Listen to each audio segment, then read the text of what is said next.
po sa palarong pambansa sa ngayon po?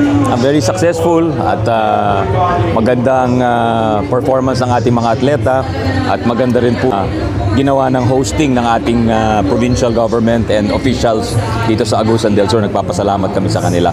Kaya very successful ang naging palaro. May gagawin pa ba tayong improvement, Secretary?